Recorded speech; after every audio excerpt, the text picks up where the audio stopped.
They ruled with an iron fist, built palaces of gold, and had their names carved in stone.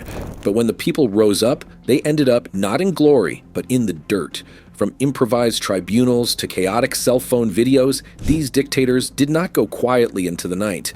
Today, I'll show you 6 men whose executions shocked the world. Number 1. Nicolae Ceaușescu. Christmas, drenched in blood. It was Christmas, 1989.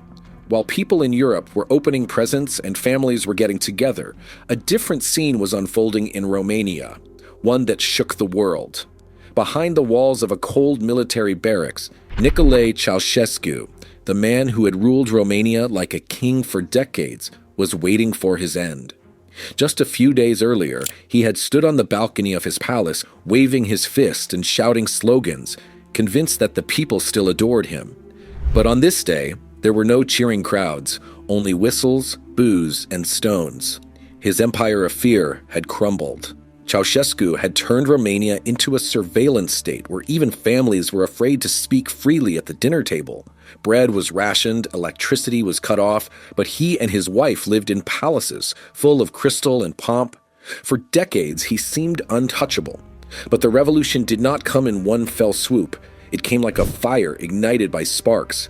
The protests began in Timișoara when people rose up against oppression and poverty. Soldiers fired shots, but the fear was broken. Within days, the anger spilled over into the capital, Bucharest. When Ceaușescu tried to flee by helicopter, it was already too late. His once loyal army had turned against him. He was captured like a common criminal. On December 25, he and his wife Elena were led into a makeshift chamber. No red carpet, no standing ovation, just a military tribunal that seemed like a play without a dress rehearsal. The charges? Genocide, economic sabotage, theft from the people. Time for defense? Minutes, not days. Ceaușescu shouted that the trial was illegal. Elena cursed like a market woman, but the decision had long since been made. Moments later, they were led out into the snow. Their hands were bound, their eyes defiant. "You can't scare me," Ceaușescu is said to have shouted. Elena, on the other hand, screamed that she did not want to die separated from her husband. Then came the command. Salvos tore through the air. Seconds later, 2 bodies lay in the snow. A dictatorial couple, who just hours earlier believed themselves to be immortal. The cameras, which were supposed to document the trial, captured only fragments. The footage was shaky, raw, unstaged. But that's precisely why it had such a powerful effect.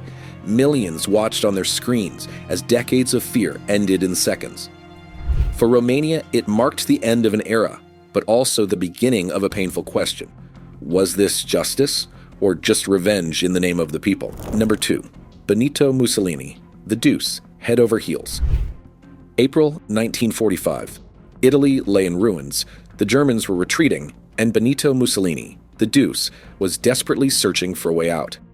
Once the man who wanted to elevate Italy to a new Rome, he was now an old, broken dictator, hidden in a German uniform jacket, attempting to escape unrecognized to Switzerland. But how do you hide a face that had been present for decades in squares, on flags, and in classrooms?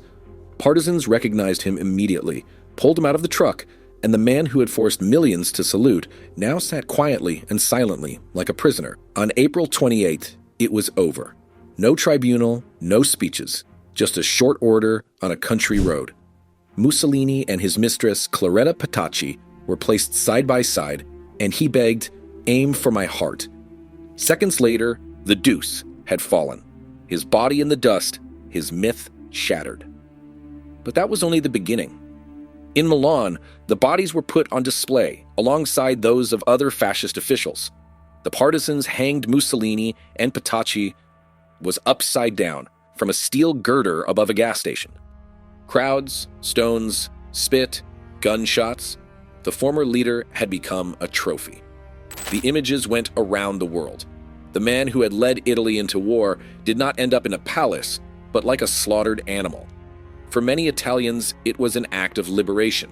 For others, a barbaric spectacle. But one thing was clear. With Mussolini's bloody end, fascism in Italy was finally defeated. Number 3. Rafael Trujillo, the boss, falls in the street. May 1961. Rafael Trujillo had ruled the Dominican Republic for over 30 years, a man they called El Jefe. For many, he was more than a dictator. He was an omnipresent, godlike figure. His name was emblazoned on cities, streets, and even churches.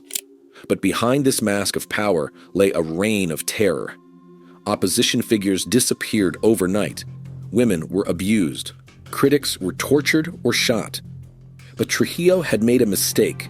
He believed his rule would last forever. The murder of the Mirabal sisters, 3 courageous activists, sparked resistance like wildfire. Even his own allies had had enough. And in the Cold War, the U.S. also played a role. Washington had long seen Trujillo as an uncontrollable, disruptive factor. On May 30th, 1961, the moment had come. Trujillo was driving along a dark coastal road in his shiny Chevrolet limousine on his way to meet his mistress. But armed men were waiting in the darkness, many of them former loyalists, now conspirators.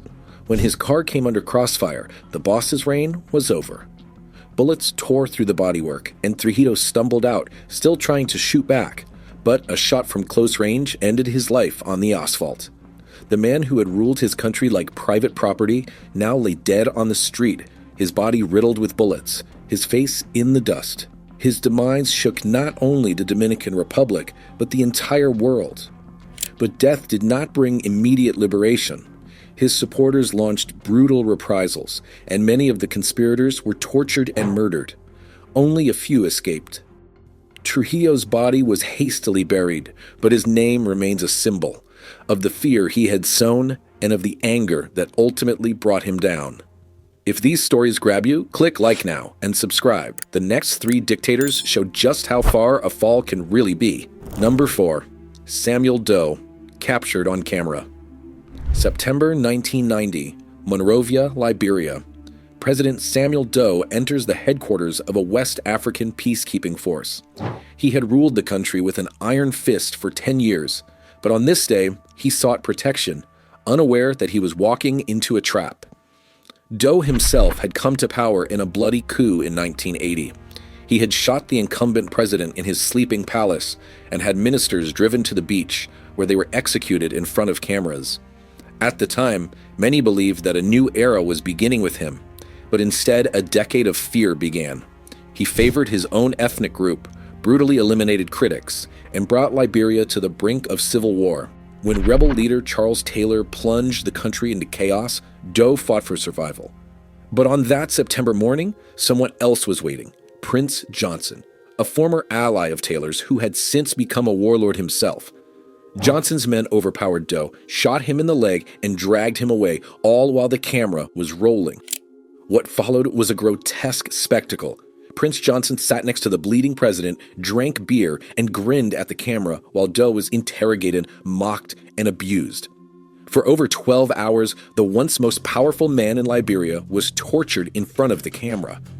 In the end, he was nothing more than a battered shell until a final bullet killed him. Shortly afterwards, state television showed the footage, not hidden, but openly, as a demonstration of power.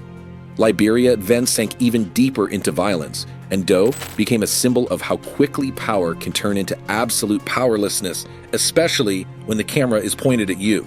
Number 5, Saddam Hussein, the noose on a public holiday. Baghdad, December 30th, 2006. While Muslims are celebrating Eid al-Adha, Saddam Hussein is led into a bare room in the early hours of the morning. His hands are bound, his eyes alert, but without visible fear. Before him hangs the noose, ready to finally close the chapter of his reign. Saddam was the undisputed ruler of Iraq for over 3 decades. He had riddled the state with secret services and torture chambers, waged wars against Iran and Kuwait, used chemical weapons against the Kurds, and kept his own people under a reign of terror. His picture hung in every school, and his name was feared in every sermon. But in 2003, his empire fell.